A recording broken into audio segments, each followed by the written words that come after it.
Mi hermano mayor era el responsable de tirar la basura en el horario en el que pasaba el camión de basura por aquel lugar. Un día escuchó el sonido de la bocina del camión que estaba anunciando el paso y salió inmediatamente con las bolsas de basura. Se acercó al camión y tiró la basura encima de este lugar porque creía que ese era el camión de basura, pero no lo era.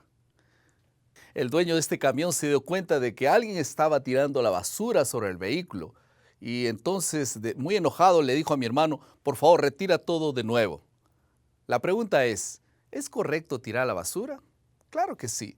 ¿Estaba en el horario correcto? También, pero el lugar era incorrecto. Los tres amigos de Job, de hecho, tenían muchas cosas buenas para decir. Simplemente no las dijeron en el lugar adecuado, ni a la persona adecuada, ni en las circunstancias correctas. Esto debería enseñarnos la poderosa verdad de Proverbios 25, 11 al 13, que dice: manzana de oro con figuras de plata es la palabra dicha como conviene. El enfoque de la lección de esta semana es reconocer que podemos aprender una lección grande del libro de Job. Ser humildes al hablar con Dios, al hablar también con los hombres y al hablar de los misterios de la vida.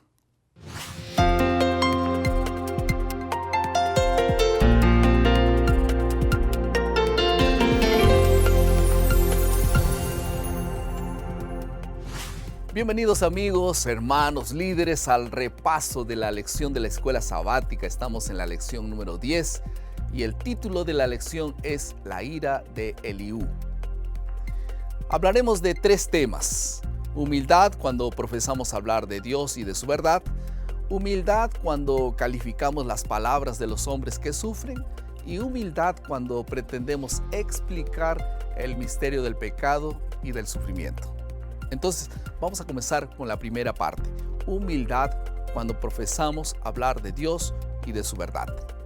Un bello salmo de coronación expresa el deseo de que el rey recién coronado tenga las siguientes características: palabra de humildad, de verdad y de justicia. Salmo 45:4 dice esto.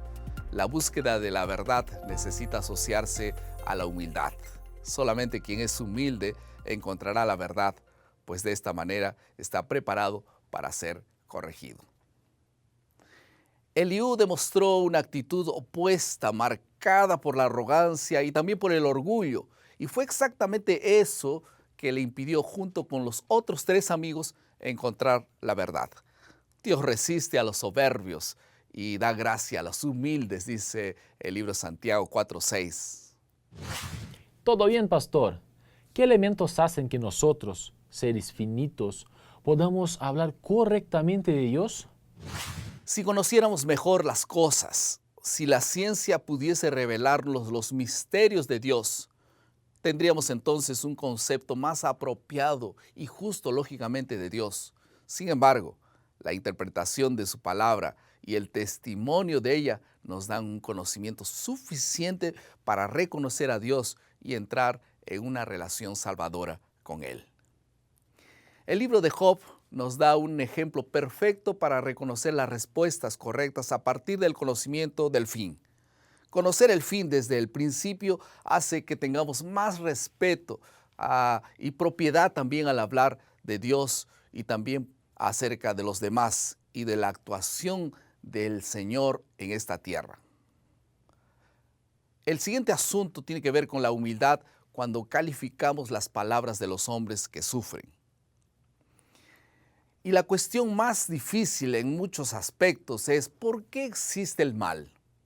En algunos casos, la respuesta para el sufrimiento es relativamente simple. Las personas son la causa de sus propios problemas. Puede ser correcto, pero muchas veces, como el caso de Job, por ejemplo, no es así. Y la pregunta del sufriente aún continúa. El pecado y el sufrimiento son incomprensibles, son absurdos. Podríamos racionalizarlos, pero esto correspondería a excusar o defender al pecado. Partiendo de esta base, es posible concluir que todas las intenciones de los tres amigos de Job, además de Eliú, de explicar el sufrimiento de Job, estaban realmente condenadas al fracaso. En realidad, Dios declaró finalmente que ellos habían pecado a través de sus discursos. Pero, ¿cuál fue el argumento de Eliú que condenó a Job en vez de aliviarlo? El argumento de Eliú es el mismo que el argumento de los otros amigos. Job 37 habla un poco de esto. Entonces dice que Él es todopoderoso, al cual no alcanzamos, grande en poder, y también en juicio y en multitud de justicia no afligirá. Lo temerán, por tanto, los hombres. Él no estima a ninguno que cree en su propio corazón ser sabio. Otro asunto está relacionado también con que todo parece correcto. Las declaraciones están bien, pero el momento no es el apropiado. Eliú concordó exactamente con lo que los otros tres amigos habían sugerido. Dios retribuye a cada uno según sus obras. Y esto en el Salmo o en Job capítulo 34. Si todo esto es verdad, entonces la única conclusión lógica a la que podemos llegar es que Job estaba recibiendo lo que realmente merecía. ¿Qué más podría hacer? Eliú estaba tratando de proteger su propia comprensión de Dios frente al mal tan terrible que le estaba sucediendo a un hombre tan bueno, tan correcto como Job.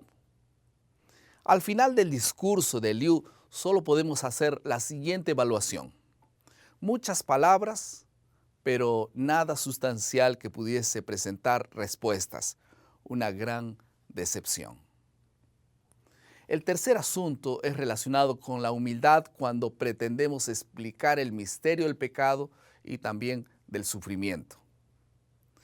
En un intento de comprender el mal, o por lo menos comprender el mal que le sobrevino a Job, ellos desgraciadamente terminaron adoptando una posición esencialmente equivocada. Y Elena de White escribió un comentario poderoso con relación a este tema. Es imposible explicar el origen del pecado y dar razón de su existencia. El pecado es un intruso y no hay razón que pueda explicar su presencia. Es algo misterioso e inexplicable. Excusarlo equivaldría a defenderlo. Si pudiera encontrar alguna excusa en su favor o señalar la causa de su existencia, entonces dejaría de ser pecado. Después de todo, no fue la maldad de Job lo que le trajo sufrimiento. En realidad fue precisamente su bondad que hizo que Dios lo destacase delante del diablo. Por lo tanto, fue la bondad de Job y su deseo de ser fiel a Dios lo que hicieron que todo aquello que aconteció le sucediera a él. Solamente a partir de la perspectiva divina es que tenemos una idea de los misterios de la vida del universo. Cuando vamos humildemente a su palabra, tenemos una vislumbre de la grandeza y la sabiduría que nos lleva a explicar lo básico, lo elemental y lo que está realmente en la profundidad de la palabra de Dios y sus obras. Algunas aplicaciones de la lección de esta semana. No obstante, he aquí una de las lecciones más importantes que podemos sacar del libro de Job. Debemos vivir por la fe y no por lo que vemos. Debemos confiar en Dios y permanecer fieles a Él, aun cuando no podamos racionalizar ni explicar la razón por la cual las cosas suceden. Tenemos que tener humildad para enfrentar cada caso. No vivimos por la fe cuando todo está explicado de manera plena y racional. Andamos por la fe cuando confiamos en Dios y le obedecemos aún sin entender las cosas que suceden a nuestro alrededor. Finalmente, ¿qué vamos a hacer? La creatividad. El producto final de esta lección no apenas es saber lo que hemos leído, sino también ahora qué hacer. ¿Saben ustedes que necesitamos tener menos fe en lo que somos capaces de hacer y más fe en lo que el Señor puede hacer por nosotros?